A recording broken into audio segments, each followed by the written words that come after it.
পৃথিবীর প্রত্যন্ত এক গ্রামের নাম ছিল শ্যামপুর। এই গ্রামটির একটি বিশেষ বৈশিষ্ট্য ছিল, এখানে সন্ধ্যার পর কোনো মানুষই বাইরে বেরোত না। গ্রামবাসীরা বিশ্বাস করত, সূর্যাস্তের পর এই গ্রামে একটা অদ্ভুত ঘটনা ঘটে, যা তাদের জন্য সর্বনাশ ডেকে আনতে পারে। যদিও বেশিরভাগ মানুষ এই কুসংস্কারের কথাই মানত, কিন্তু এই গ্রামের একজন যুবক, অভিরাজ, এসবকে পুরোটাই ভ্রান্ত বিশ্বাস মনে করত। একদিন অভিরাজ তার বন্ধুদের সাথে শ্যামপুরের পাশের জঙ্গলে ভ্রমণে যায়। সেদিন সূর্য ডুবতে ডুবতে তাদের ফিরে আসার কথা ছিল, কিন্তু কৌতূহলী অভিরাজ হঠাৎ করেই একটি রহস্যময় পাথর আবিষ্কার করে, যার গায়ে কিছু প্রাচীন লেখা খোদাই করা ছিল। পাথরটি দেখে অভিরাজের মনে সন্দেহ জাগে। সে পাথরটির ওপর খোদাই করা লেখাগুলো পড়ার চেষ্টা করে। লেখাগুলো স্পষ্ট না হলেও কিছু অংশ পড়া যায়। এই পাথরের গোপন রহস্য জানার পর থেকে কেউ আর ফিরে আসেনি। তোমাকে যদি সত্যিকারের সাহসী মনে হয়, তবে এই পাথরের গভীরে প্রবেশ করো। অভিরাজ ভেবে পায় না, এই লেখাগুলোর মানে কি হতে পারে। সে তার বন্ধুদের সাথে আলোচনা করে এবং ঠিক করে, তারা এ রহস্যের সত্যতা জানতেই এই পাথরের নিচে যেতে হবে।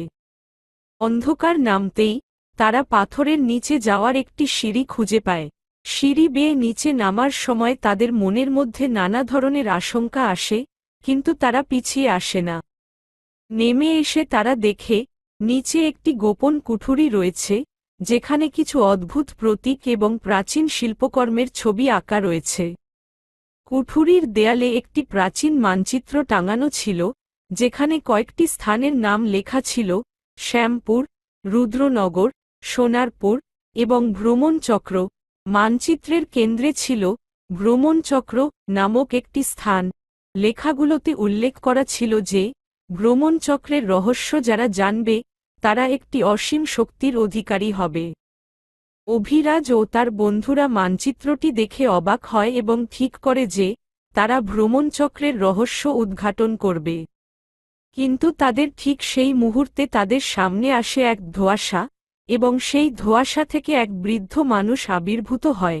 তার পোশাক ছিল খুবই প্রাচীন, চোখে ছিল রহস্যের আভা। তিনি তাদের উদ্দেশ্যে বললেন, তোমরা যেটা করতে যাচ্ছ, সেটা খুব বিপজ্জনক। যারা ভ্রমণচক্রের রহস্য জানতে চেয়েছে, তারা কেউ ফিরে আসেনি। অভিরাজ এই কথায় মোটেও বিচলিত হয় না। সে জানতে চায়, কেন এই গ্রামে সূর্যাস্তের পর বেরোনো নিষেধ। বৃদ্ধ লোকটি তাকে বলে, এটি এক অভিশপ্ত স্থান। ভ্রমণচক্রের রহস্য জানার পর থেকে কেউ বেঁচে ফেরেনি। অভিরাজ এবং তার বন্ধুরা বৃদ্ধের কথা শুনে দোটানায় পড়ে, কিন্তু তাদের মনে হয়, যদি তারা এই রহস্য উদ্ঘাটন করতে পারে, তবে তারা গ্রামবাসীদের ভ্রান্ত বিশ্বাস থেকে মুক্তি দিতে পারবে। তারা সিদ্ধান্ত নেয় যে, তারা যে কোনো মূল্যেই ভ্রমণচক্রের পথে যাবে। তারা মানচিত্র অনুসরণ করে রাতের অন্ধকারে যাত্রা শুরু করে। প্রথমেই তারা পৌঁছায় রুদ্রনগর, যেখানে একটি বিশাল শ্মশান ছিল। তারা শ্মশানের পাশ দিয়ে যাওয়ার সময় এক ভয়ানক শব্দ শোনা যায়, কিন্তু কিছুই দেখা যায় না। হঠাৎ তাদের সামনে একটা চিঠি ভেসে ওঠে, যাতে লেখা ছিল, প্রথম ধাপ পার হলে দ্বিতীয় ধাপে পৌঁছাবে, কিন্তু তোমার সাহস প্রমাণিত না হলে মৃত্যুই তোমার সঙ্গী হবে। ভয়ে তাদের হৃদস্পন্দন বেড়ে যায়, কিন্তু তারা এগিয়ে চলে। তারা সোনারপুরের দিকে এগোতে থাকে, যেখানে একটি ধ্বংসপ্রাপ্ত মন্দির ছিল। মন্দিরে প্রবেশের পর তারা দেখতে পায় একটি গোপন দরজা, যা খুলতেই ভেতরে একটি আলোর ঝলকানি দেখা যায়। আলোর কেন্দ্রে ছিল একটি ধাতব বর্ম, যার গায়ে প্রাচীন ভাষায় লেখা ছিল, ভ্রমণচক্রের রক্ষাকর্তা হওয়ার জন্য এই বর্মের অধিকারী হও। অভিরাজ বর্মটি হাতে তুলে নেয়। সেই মুহূর্তে তাদের সামনে আসে এক বিশাল দরজা, যার ওপারে ছিল ভ্রমণচক্র। দরজা খুলতেই তারা এক অদ্ভুত জগতে প্রবেশ করে। সেখানে সময় থমকে ছিল, এবং চারপাশে কেবল নীরবতা। এই জগতে তারা দেখতে পায় একটি বিশাল পাথরের ঘূর্ণায়মান চাকা। চাকার কেন্দ্রে একটি স্ফটিক রাখা ছিল, যা এক অদ্ভুত আলো ছড়াচ্ছিল। তাদের সামনে আবার সেই বৃদ্ধ লোকটি উপস্থিত হয় এবং বলেন, এই স্ফটিকই ভ্রমণচক্রের শক্তি, কিন্তু এটি একবার হাত দিলে তুমি আর কখনো ফিরে আসতে পারবে না।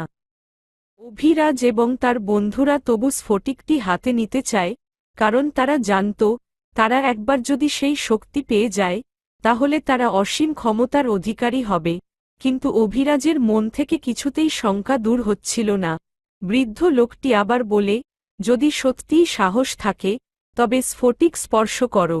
তবে মনে রেখো, এটি ছুঁয়ে তুমি তোমার জীবনের সবচেয়ে বড় সিদ্ধান্ত নিতে যাচ্ছ।